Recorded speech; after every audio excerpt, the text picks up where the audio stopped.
everyone, and welcome back to Cringe. I'm your host, Emma Gemma, and welcome to the new and improved semi-permanent studio. Yeah, not bedroom. Guys, this is all props. Guys, of course I'm so successful and rich, and this podcast is like so huge that I have my own studio. This bed is a prop. This bed is a prop. So I don't want to hear the accusations that this is a bedroom. No one has ever slept here, okay? Be for real. Guys, don't doubt me in my come up. You guys don't want me on the come up? Are you serious right now? You're doubting my success and you guys don't think I can afford a studio? Whatevs. I'm so excited to be back. We have a lot to talk about, honestly. It's a very loosey-goosey episode, but there's so much that I've not been able to like get off my chest in terms of pop culture. And that, of course, as always, it always comes back to Sabrina Carpenter in some way. I kind of want to talk a little bit about Taylor Swift. I want to talk about The Summer I Turned Pretty. I'm never beating the annoying allegations. It's never happening. Yeah, there's just a lot that I have so many thoughts on, and I would love to just spill them out for the world. So without further ado, like, let's just get right into it. Why did I give that YouTube ass transition? You can take the girl off the YouTube channel. You could take the girl out of 2012 YouTube, but you can't take 2012 YouTube out of the girl. Like, I'm waiting for that transition, that whoosh to the side transition ass. Like, that's like kind of the original like TikTok transition. You know what I mean? They'd be like, on to the next. They would put their hand in front of the camera. Guys, should we just make this like 2012 YouTube? I don't know. I think that could be the move. I heard that come out of my mouth, and I think I've said it before, and that was the first time I really understood that I was probably quoting like Bethany Moda word for word. Like, I was ready to like see some, what should I pack for my first day of school? First day of school, popular versus nerdy. Which one will you be? I was ready. I was really ready for that. Anyway, I want to jump right into The Summer I Turned Pretty because I have a lot of thoughts. The PR girl in me is like cringing and twitching. I have to talk about this. Like, I really do. I just watched the finale last night. It was really great. This season, let's talk about the season as a whole first. I never read the books, but I can tell you as someone that has just watched this show and has been rooting for Belly and Conrad since the second those two popped up on my screen. We just got so little of them together that I was just kind of like, what the fuck are we doing? Honest to God, what are we doing? Like, it wasn't until maybe like halfway through the season that I was like, we are not even close to them being together. And if they did get together, let's say episode 6, this is rushed as fuck. So what are we going to do? We only have X amount of episodes left. And what I can confidently say is I'm fine with the pacing of the show itself. Like, this season, the pacing felt good. But what didn't feel good is knowing it was ending, right? If this was season 3 and we know that the season is going to end and we're getting a season 4, I would have been so fucking happy with this season. I would have been like, you know what? This was a perfect season of television, honest to God. But the fact that I don't know why. I don't know why they were so dead set on keeping it at 3 seasons, I guess, to try to stick with the book. But here's my biggest gripe. Here's my biggest fucking issue with this whole thing. And my roommates, if you're listening, skip past this. You've already heard this 25,000 times.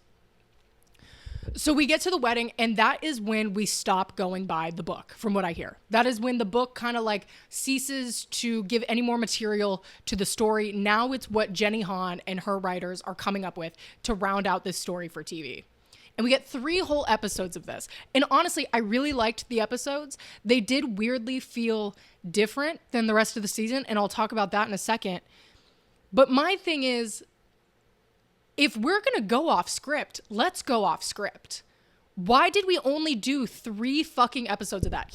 Here in my mind is how I think this perfect series should have gone. And if Jenny Han, for whatever reason, ever sees this, is probably going to be like, I worked so hard. I never doubt that these people work hard. I'm just saying this timing was not handled well, and like the pacing of this show not handled well. This season should have ended at the wedding. Would it have rage baited everyone? Absolutely. Absolutely. It would have absolutely rage baited me and I would have been distraught. Of course I would have been upset, but knowing that, hey, next summer I'm going to get a season 4, zero complaints. Zero complaints. A whole season of Belly in Paris and Conrad pining after her, more of Conrad in California. Like, if we're going to go off script, let's go off script. Let's do it. Why for only 3 episodes and we don't really get the payoff we've been looking for? Yes, of course they're together now. Obviously they're going to be together. I don't know why anyone was ever like, it could be Jeremiah. It's never going to be Jeremiah. It was never going to be Jeremiah. If it was, there would have been a bullet hole in between my eyes. Like, he just was a child. I loved seeing this last episode, the last 2 episodes, him mature and grow. But it felt really fast. And I would have loved to see that happen over time and like get into the psychology of what the fuck is Jeremiah Fisher. But instead it's like we rushed it. So that way it's like, well, we wrapped it up in 3 seasons. Why 3 seasons? It makes actually no sense to me. And now and you're probably thinking, well, Emma, a movie was just announced. I will say I'm excited to have more content from this show. I'm excited for the idea of a movie, but here's where I'm like, I find this so interesting is the cast was just on Good Morning America this morning. And they ask about the movie because it was announced and then they go on, the press, whatever. And the cast is asked about it. And Jenny Han is sitting right there. And Lola Tung is like, well, we don't know that much about it. Jenny, you probably know the most. So they have not filmed it. And they have no idea what's going on. So this was an unplanned. Oh, it was unplanned. And you know what that means to me? They knew that they fucked up this ending. They knew that they fucked up this ending. Like, they fucking fumbled. They fumbled so bad. And it just, it irks me to no end because I don't understand. Like, it doesn't even feel like it was greed. Like, it couldn't be greed that's why they didn't do a 4th season. I bet Amazon wanted them to do a 4th season. I bet they were begging. This show makes them so much fucking money. And it would have been so easy because at first it was literally like, well, it has to be 3 seasons. There's only 3 books. Okay, well then you say, I'm going to write more episodes and it's going to be new stuff. Then why does it have to be 3 fucking seasons? Then why did we do this? And, my roommates were trying to be like, Emma, this is good. Like, we're getting a movie. It's going to be more content. We're going to see them happy. What is the movie about? If it was a season 4, I'd completely get it. Okay. A movie, what are we making a movie out of? The wedding? Better not be their fucking kids. It better not be their fucking kids. That one's out of left field. If this is a movie about Belly and Conrad's kids, oh my God, no one's going to watch that. No one is going to watch that. I have seen some theories that the reason, spoiler, if you have not watched yet, that the series finale ends on like a Christmas note, because that felt kind of random, is that it's going to be a Christmas movie. If it was a Christmas movie, I would be interested in that. But that's more like a separate thing. Like, I wish they would have done season 4 and then done a fun Christmas movie. But to me, this interview this morning just solidified that this movie is to pick up the pieces of what they fucked up. It feels like they just, I don't know. I feel like this show just kept getting bigger and like giving them some grace. Maybe they didn't know how to stick the landing for like everyone to enjoy it. And that's not taking away from how beautiful I thought this last episode was, but it shouldn't have been the last episode of the whole show. It should have been the last episode of a season. And I can't understand the logic behind any of it anymore. If we were going to stick to the book only content, yeah, let's make it 3 seasons. Let's wrap it up, babe. But if we're going off script and now we're getting a fucking movie, what are we doing? What are we doing? Guys, it just feels like they fucked up. And it's like now they're going to try to like kind of make this all make sense in this movie. Like, are we going to talk about Laurel and Belly's dad? I can't remember his name. I'm so sorry, but I love him. Are we going to talk about that? Are we going to dive into Jeremiah? Are we going to dive into Steven and Taylor? And like, what is even happening with Jeremiah and Denise? she's going to California and now they're holding hands under the table. Like, is he going to go to California? So now everyone is just moving to California. It did like, I think right now a lot of people are really happy with the fact that Belly and Conrad got together, and I can get behind that. I really liked what they did with their story throughout the episode, but it literally just ended and I was like, what the fuck? I got no answers for these other characters that I really enjoyed. Do I like Jeremiah that much? No, but I mean it when I say I wish I could have seen Jeremiah grow more as a person and not like every few months just see him get better and better and better. Because by the time he's at his little pop-up event, his pop-up chef it up thing, it felt almost disingenuous that he was so mature because I'm like, I didn't see that growth as much as I wanted to. So now I was just kind of like, well, I'm really glad he grew and I really liked it, but it didn't feel complete. And I don't know. I just, guys, I really think like my PR mind is just turning. And I think this movie is a cleanup project on, they knew that they were not going to have a happy audience if this was the final thing that we ever saw of this show. I really believe that. And I'm just really frustrated because I want the truth. I want the truth. I'm being lied to. Guys, the government is lying to me. The government is lying to me, and it's Jenny Han, and I know that it is, and it's making me sick. It's making me sick. I want to talk about Man's Best Friend. It's what the people are talking about. Maybe it's a little bit of hashtag old news. I don't think it is. But now that I've really gotten to digest the album, and of course, listen to Short and Sweet and Man's Best Friend, kind of think about the two.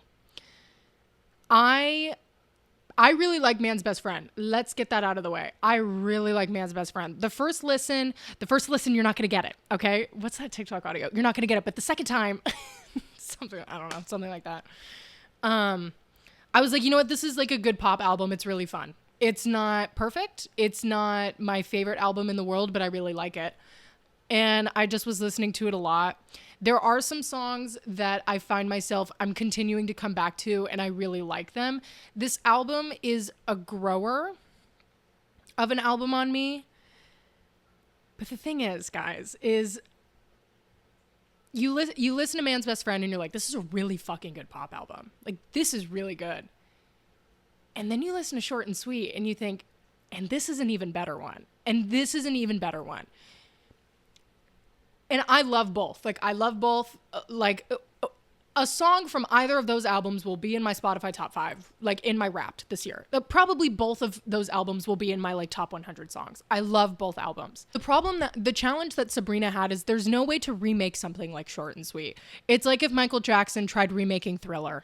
I mean, like, he did make like another great album after, but like Thriller is like, that's a perfect album. It's one of the most bought albums of all time.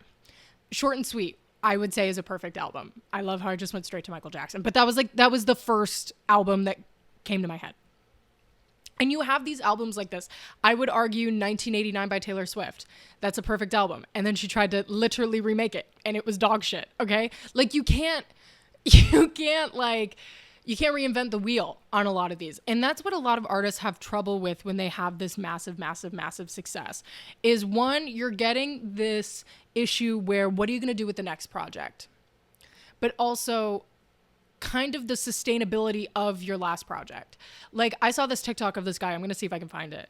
And he's talking about how Short and Sweet, even though it's, a year old, it still just holds up. It's also insane that album is only a year old. I really think, and I'm going to get a little bit into Taylor on this, we've got to stop pumping out the music. We got to stop. I'm really glad I have Man's Best Friend. Like, it's a great fucking album. I'm not going to complain. But I'm just kind of like, why did we not let Short and Sweet have its room to breathe? And I don't even want to talk about all of the controversy with the fucking album cover. Grow the fuck up. That's like that. None of that has anything to do with my opinion about Man's Best Friend. I'm talking solely from the fact of like, let things have their moment to like soak into the culture. And Short and Sweet did. But like, we could have had, I think about 1989 again, the original 1989, when Taylor rolled that out. She had a music video for almost every single song on that album. Like, that album, she flushed out completely. And it was just like, you could not escape that album for that year. And I loved it. I think I was in middle school and I just fucking loved it. Every time a new music video dropped, I was like, yep, here we go. Logging in. I'm clocking on, you know? Clocking on. I'm clocking in. I'm clocking in. I'm logging on. I'm doing all the things that I need to do because it just made it feel like this cohesive world. And it literally took over the culture when 1989 came out. And when we start doing this sort of let's make an album every year sort of thing, which is what Sabrina has talked about. Like she said, you know, Dolly Parton, when she was, you know, in her prime, she would make an album a year with 10 tracks and release it. And it was just like, it was fun. Why can't I do that? And you know what? Fuck it. Like, girl, do it. If you want to do it, do it. Okay. But there is a beauty in like letting the no skip album that you created and took over the world with have its moment. There was no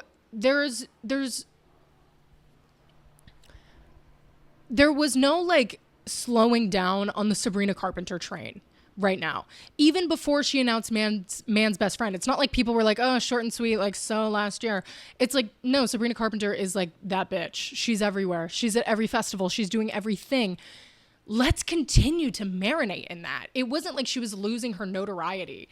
And I don't think that's why she made this album, but like, I just wish we would kind of go back to this idea of like taking our time on things. I don't think it's a crime to take our time. Write that one down. Hey, it rhymes. What can I say? And saying that point, I would like to pivot to Miss Taylor Allison Swift. I'm scared. Mom, I'm scared. Look, I have a Taylor Swift tattoo. I love my girl down. I went to the Eras tour. I'm still paying off that fucking ticket. Okay. I don't want this album. I don't want this album. Like at first I was very excited.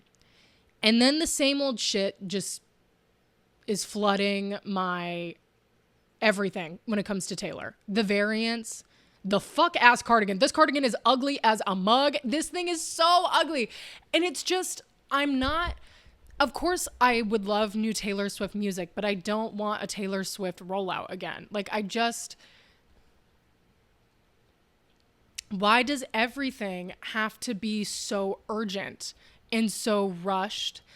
And it just feels inauthentic. Like this girl, like she just did the biggest tour, not only of her life, but of all time. Like the highest grossing tour of all time. And I don't even know if it's been a full year and a half since like it ended. And she's already like, we got a new album coming out. And I get it. The girl's inspired. I completely get it. But I want to like sit with everything she's already created. I really do. And I'm thinking back to kind of the commodification of Taylor Swift. That's a big word for Elmo. And guys, that was a big word for Elmo. And I'm just thinking about like how I felt when I first listened to Speak Now and when I first listened to Fearless. And it's like, these were just albums that I really loved and I thought they were perfect in every way. But now it's like you can't release an album without it becoming a brand or marketing, which I mean that's always been a part of the albums, but now it's like it takes over your everything. And especially with Taylor Swift, it's like, what era are you? And like, look, I loved that for a second, but it's like now it just keeps going. And it's like, let's just take a break. Like, let's just take a second to just chill out. And just kind of have a moment of appreciating everything you just accomplished and everything you've written and everything you've made. I'm just not like that excited for this album. And maybe it's because we haven't heard fucking anything from it. Maybe it's because I literally have no idea what this album is going to sound like. All I know is that there's like 7 different variants already.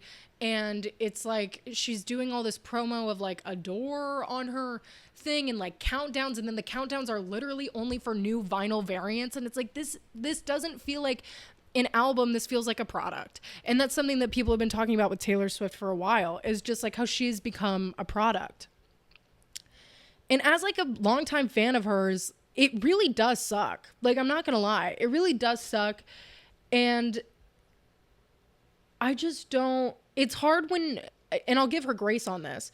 It's hard when you're the biggest star in the world to be like, I'm down to earth. Here's stuff about my life. Because there are freaks out there that are like, I love you. Why would you say this? This is she's basically had to like step back from being like an actual known person in the industry because like she's gotten so big that it's like you're sharing this with millions and millions and millions and millions, perhaps even a billion people, that it's like, oh, that's scary. Oh, there are weirdos out there. You know, it's kind of hard to be personable to that many people and keep some sort of dignity. And I can completely sympathize with that. But as a fan, I'm really exhausted from it. I really am. Like, I have not pre-ordered shit. I'm not buying shit. There's just no way. I kind of feel like I'm losing my sparkle when it comes to her because it feels like the stuff that she's creating is losing its sparkle. Like, you can't just put glitter on everything and expect it to be like this fabulous thing that is really gonna reach people. You have to put time and effort into it. And I think she's one of the most talented songwriters. Like, that's the thing is, like, you say stuff like this about Taylor Swift and you will have people be like, well, you hate her. I fucking love Taylor Swift. I'm annoyed at what has become the norm of Taylor Swift and her brand and being a Taylor Swift fan. It's just like not that fun anymore. It's not. And it's disheartening. That all being said, I'm clocking in when the album comes out. Don't get me wrong. Look, we all know I'm a hypocrite. We've talked about this on the pod before. I'm a fucking hypocrite, okay? Yes, I'm complaining all the way through, but I'm going to listen. I'm absolutely going to listen, and I'm sure I'm going to like the album. But I'm just kind of tired. And it's kind of making way for me to get into other artists that I probably would have never gotten into if it wasn't for one Mr. fucking Harry Styles taking the longest break of all time and just kind of getting exhausted from the overconsumption of music artists and their brands. Which, actually, you know what? Let's talk about Harry for a second. Let's talk about him for a second. I listened to Harry's House in full for the first time today in probably months. I was thinking about this. I was in London. I don't think I listened to As It Was one time. And I was like near where he filmed the video. I know a lot of people are kind of like, when is Harry coming back? Why is he leaving us out high and dry? Why, like, where is he? He needs to get back in the studio. Look, the second he drops an album, I'm there. I finna be in the pit. Okay. Like, I'm gonna be in the pit. That's not a problem. But in contrast to what we're seeing in music right now, it's refreshing as fuck. It is so refreshing to not have a million things about Harry coming out constantly 24/7. I feel like a very beautiful dynamic with this. It feels really healthy to me. Guys, we've been going to therapy. Me and Harry. It's been really good for us. Him doing the exact opposite of what is normal right now in terms of releasing music and what it means to be an artist right now, and kind of like working with the algorithm and like fighting it almost to like put out so much shit that like you are showing up for people. It is so refreshing. He's kind of like, literally, I think the last time I saw Harry, AI wasn't even a thing yet. AI was not a thing yet. It wasn't something that was used in everyday life, which is crazy to think about. So it just feels like the way he's doing this is, I think it's good. I think he should take all the time he needs to make an album. I want him to take as long as he motherfucking needs, because I know this album is going to be so fucking good. I know it's going to be so fucking good. And there are people that are doubting. They're doubting my man on if he's going to come back, which is so fucking insane. They're like, guys, I saw TikTok. It was like a new Harry fan. Okay. I'm going to give you a pass because it's kind of like becoming a One Direction fan in the old days. You got a lot of younger girly pops, younger gays, younger theys being like, guys, like that piano solo at the end of Love on Tour, that was him saying goodbye to us. And it's so sad he's never coming back to the music industry. Babe, I'm going to hold your hand. I'm going to be your big sister right now. He's fine. He's taking a break. He'll be fine. Just leave him alone for a bit. Okay? Just leave him alone. Okay, he's over there. We're over here doing our thing. Just let him kind of like do whatever the fuck he's doing. Okay? Like, people are just so dramatic about it. But this man, he's a little artsy fartsy guy. He likes his independence. He's gone through a lot. I have no doubt that he's going to come back and it's going to be a fabulous album. And I don't know. I really do love the fact that it's not this situation of, oh my God, it's more stuff. It's more. Because he did already kind of do that with Love on Tour. Like, that man did not stop. He did not stop. And I kind of wanted to see Taylor do the same thing that he's done after the Eras Tour.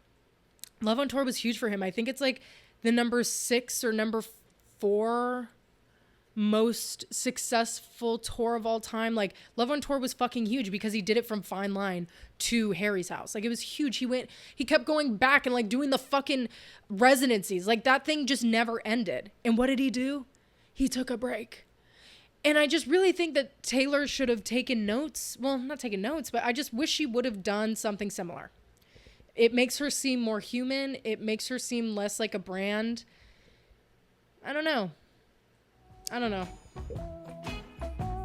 That's how I feel. Moving on, I want to talk about something that is extremely important to culture and is just like so impactful to what everyone is going through right now in the world, and just how scary everything is. And that's Glee.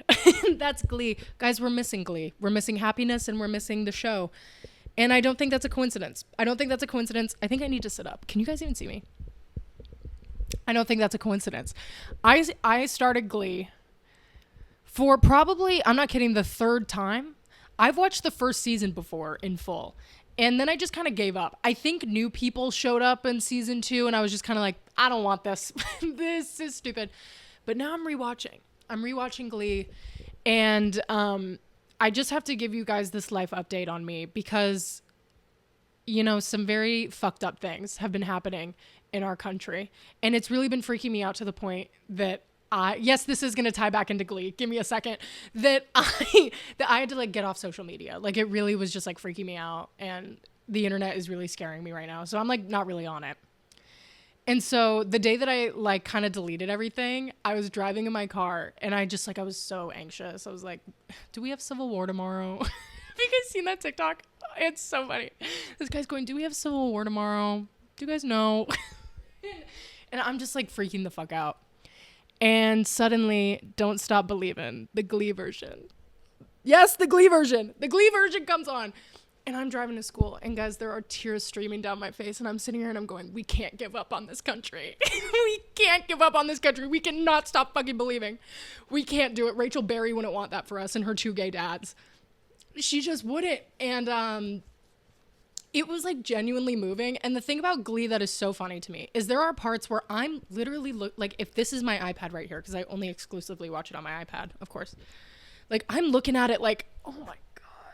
Like, the fucking wheelchair routine? What are we doing? Anyway, like, there are parts that are so cringy to me, I am barely able to watch. But then at the same time, like, if they're doing something cringy, but like it's supposed to be impactful, like when they sing I'll Stand By You to Quinn, I think it's I'll Stand By You, a song like that, when Quinn's parents, I think, like, kick her out, and they're all like, the Glee Club's like, we're here for you. I was cringing out of my skin, but I did have tears in my eyes and goosebumps. Like, I was like, oh, I hate this. And then I'm clocked the fuck in. And it's just this really interesting thing. I'm trying to train myself to, yeah, it's going to be hypocritical once again. Look, this should just be called the Hypocrites Podcast. I'm trying to train myself to deal with like cringy things more because I actually actively avoid them. Just like I actively avoid like the endings of shows. Like, me watching the Summer I Turned Pretty finale is huge. I usually will not watch the finale of a show. I've never seen the finale of Dairy Girls because I liked it too much and I didn't want it to end. Okay? I don't need to know what happens next. They're over there doing stuff. That's not my business. I do this all the time. I may have said this before. I turn off the Titanic right before the boat hits the iceberg because then it's just like a love story. And it's beautiful. It's just about like the class system. No one needs to die. A boat doesn't need to go down. And it's a beautiful story, and it only takes like an hour and 45 compared to like 3. So I would suggest that highly.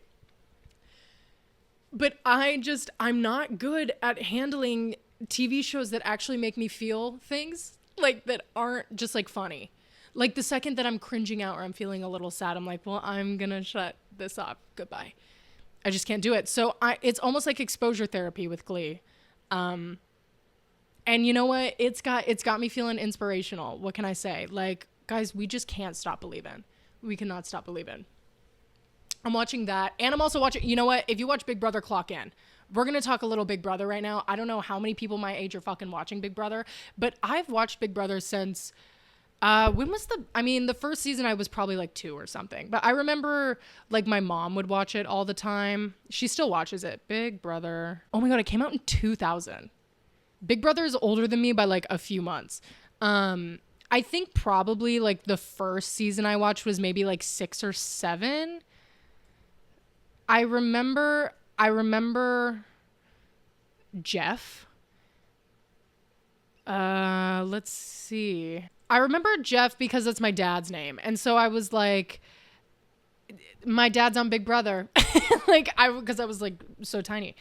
Let's see. Big Brother 11. Okay, I think I watched it a little bit before, but I do remember that season. And so I was starting to get TikToks about this current season because Rachel Riley was back on it. And if you watch any sort of like reality TV, I'm sure you heard about the drama of her having one of the most disgraceful exits from a reality show ever. Like she wasn't even given the chance to like fight to leave the game. She wasn't even evicted. She was eliminated, which is just like not a thing that they do on Big Brother. Usually you get out by vote. She was not voted out. She just didn't win a contest, so she had to leave. That is literally never how they do Big Brother, and it was bullshit. But that's not what I want to talk about. I want to talk about Cheaty McCheaterson, the fucking 1920s bank robber that is Vince. Vinny the Lip, as he's been called. And it's, oh my God, like guys, he makes my skin crawl. Anyone that has had a loser of a boyfriend, anyone that's had a loser that is a boyfriend that is a loser, and you watch that show, I would also like to say that's not my current boyfriend. You see him and you think, who is he torturing? Who is he torturing? This man is, if you're not watching, emotionally cheating on his girlfriend, which actually is now what I've heard to be his ex-girlfriend. She unfollowed him on everything, and he is pretty much having like this really weird emotional game relationship with this woman, Morgan. And right now, guys, the tea, oh my God. I said I wasn't going to watch after Rachel got evicted, but I need to see these people get their, not karma, but just like they need to face the consequences of their actions, because it's like really nasty what they're doing. Like Big Brother, you are on TV 24 hours a day. There are live feeds going 24 hours a day, and they are recording every little thing you are saying. Yet these two are still actively just like having this really weird cheat mance. And it's very obvious that they really like each other. It's really obvious they have these really weird long hugs. They like kind of cuddle when they go to sleep. They give each other back rubs. They wake each other. I don't know. It's just really weird. And even the house guests are getting in on it. If you don't watch Big Brother, there's this thing called Zingbot, okay? And it's like old 2000s TV type shit that's just become a tradition, and it comes back every season. And it's this robot that just comes in and like roasts the house guests. So each house guest gets a roast. Morgan's was something like, what do you call someone that lights up when Vince enters a room, gives him long hugs and cuddles? And she goes, his number one. And Zingbot goes, his girlfriend. Oh my God. Oh my God. Because here's the thing. Big Brother used to be really messy in the early days reality TV. That felt like old Big Brother. Because that was just like tea. She is very clearly like into him, and she won't admit it. And she also has this vendetta against this other girl, Lauren, who this guy Vince also has like some sort of alliance with. And it doesn't feel, to me, her wanting Lauren out does not feel game related. It feels territorial. It feels like, why won't you let go of this girl, Lauren? Do you like her? What's going on there? You know? And it's just fucking bizarre because this guy still stands on 10 toes down and says he has a girlfriend, but he barely brings her up anymore. But then it's like, he'll still be like, oh my God, I think her name's Kelsey. Kelsey, like, thanks babe, love you. Like, mom, dad, like shouting them out, whatever. And it is just fucking bizarre. So if you're not watching Big Brother, I think you should clock in. You're going to have a lot of catching up to do, but honestly, like, this season sucks, but also is good at the same time. It's just something you can really get involved in. It's something that builds community. I think I've talked your ear off enough. We're going to wrap it up there. I hope you guys enjoyed. Make sure to follow us on all of our social medias. That's at Cringe Podcast Official on Instagram, TikTok, and YouTube. I've also created a Substack, which I would love for you guys to go check out. It only has one post so far, but it's called Cringe and Confess. So if you're on Substack, go check that out. It'll be in the description. Guys, make sure to go clock in and watch some TV. Do some good brain rot, watch some TV, listen to some music, do what you got to do. Okay? I hope you guys have a great rest of your week. I can't wait to see you guys soon. Love you so much. Bye.